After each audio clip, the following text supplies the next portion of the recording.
Hey guys, my name is Alex and welcome back to my YouTube channel. So something I've thought a lot about during my time at Stanford is how do we change the world? Or more importantly, what do I need to do to change the world? So I go to Stanford and I am surrounded by kids who will potentially become some of the most powerful people in the world one day. And so I've ended up having a lot of conversations with my friends about how we should change the world or what we should do to best impact the world in meaningful ways. Going here, I think there's a pretty straight line that I can imagine to just becoming massively wealthy.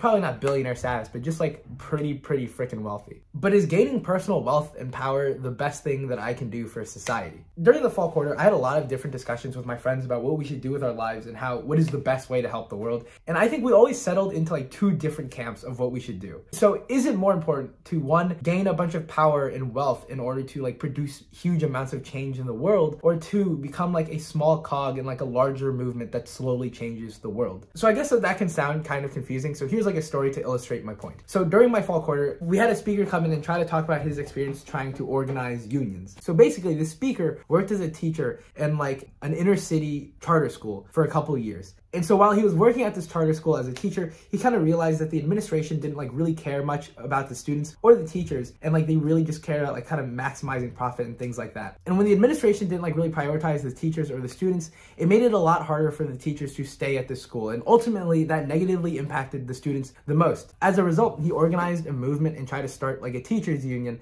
in order to have more negotiating power with the school's administration so that the teachers would stay there longer and provide more stability for the kids that they taught. So long story short, they lost the vote and the teacher failed.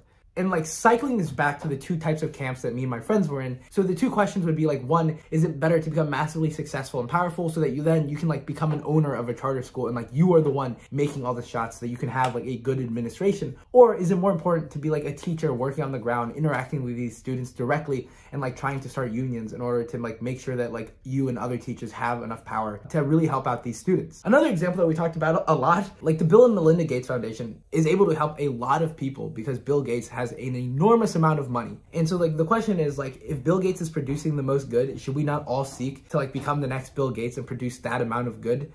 Instead of trying to just become a teacher or a doctor or some person that is directly working with this specific problem. If we're looking to change the world, should we become massively rich even if the job that we use to become rich isn't necessarily super beneficial to society? Not saying that Bill Gates's isn't, but this is just the hypothetical. Or should we aim to be one of the unnamed workers that serves to make the work of the Gates Foundation possible? And just to preface everything that I'm about to say, I'm not a historian or a genius or anything like that. These are just my thoughts on the subject. And I would love if people disagreed with me or wrote their thoughts in the comments below. So the first thing I want to talk about is my thoughts on the nature of change. History is often taught as a series of ultra important people making world-shaping, history-defining decisions. This is the great man theory by Thomas Carlyle. Hitler is the cause of the Holocaust, Gandhi the independence of India, Martin Luther King the civil rights movement, Stalin the communist regime. I feel that's how we're taught history, and that kind of makes sense to me because pedagogically I think it's probably easier to teach, and I think people learn best when we just follow individual stories of people and we learn history through that way rather than understanding the complex and nuanced situations that gave rise to people and the situations that followed. I think that's way more complex and harder to learn. But I also just fundamentally disagree with this lens that we use to analyze history. For example, I feel Martin Luther King is lauded as the leader of the civil rights movement, but all of the people that participated in his marches, that took time off work, that skipped school, that did whatever they could, that contributed all of the free time that they had to go to his marches, to participate in protests.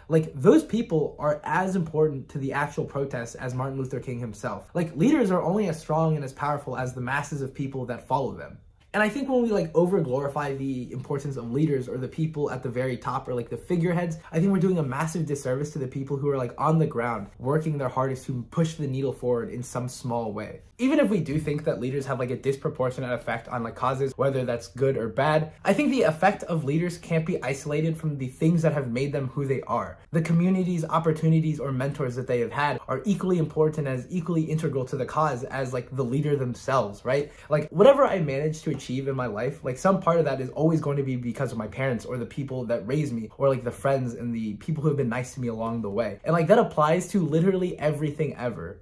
right? No one in this world is just born great and exists as an island separated from the rest of humanity. Like, we all are deeply intertwined with other people. And real change happens on like really, really big scales. And like, I honestly don't think any individual can do that much. Real change comes from like vast networks of people that each do one insufficient thing, right? For example, voting. Like, the odds are that your vote is never going to be like the deciding vote between like who wins a presidential or any type of like electoral race. But it's the accumulation of all of the ineffective individual actions that make up the final result. I think our society's infatuation or obsession with idolizing hyper-powerful individuals is like just super present in everything. Even look at the movies that we watch. Like, a lot of the most popular movies now are like superhero movies. Fundamentally, most superhero movies boil down to there is one insanely powerful individual that kind of like solves the world's problems, right? And sometimes it's a small group of insanely powerful individuals. We love to watch and we really idolize the people who are like really, really powerful and important and like produce some great amount of change.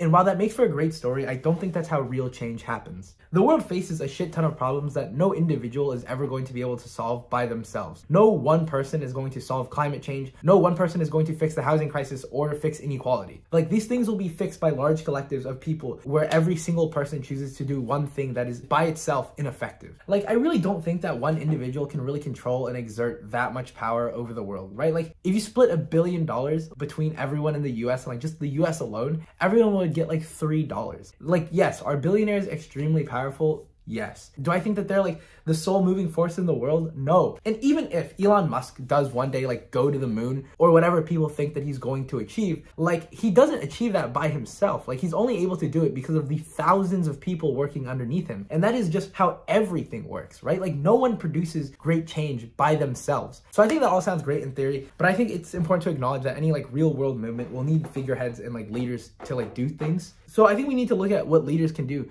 to embrace and acknowledge the importance of collective action in making real change in the world, instead of just like assuming all of the power and fame for themselves and like basking in that glow. Hank Green wrote something in A Beautifully Foolish Endeavor that has 100% shaped my opinion on this subject. The most impactful thing that you can do with power is almost always to give it away. Maybe the problem throughout history has not been that we haven't chosen the right leaders. Maybe the problem has always been that we've allowed the consolidation of power into like a select few or even individual people. Like, I don't think that means we can't have leaders, but I think it means when we're in a position of power, we should actively be deciding how we can disperse this power, whether that means giving away some of the money that we have or empowering the people that work below us. So now that we've gone over like what I think is like the nature of change, I think it's important to talk about like what is the role that money plays in producing change in the world. So now when it comes to the idea of like the people who fund projects that are charitable or change the world in positive ways, I think it would be unrealistic to say that the people who fund those projects aren't very important. But I also think that just because they supply the funds, that they aren't any more important than the people who actually do the work, who know the complex issues really well, that have a certain level of expertise, that can allocate the funds in really effective ways to solve problems. In order to really change the world, we need people who are willing to get their hands a little bit dirty in order to understand issues complexly. Those individuals who dedicate their lives to becoming experts on small but important issues are really important. Also, I don't think projects need to be solely funded by like massively wealthy individuals in order to be able to produce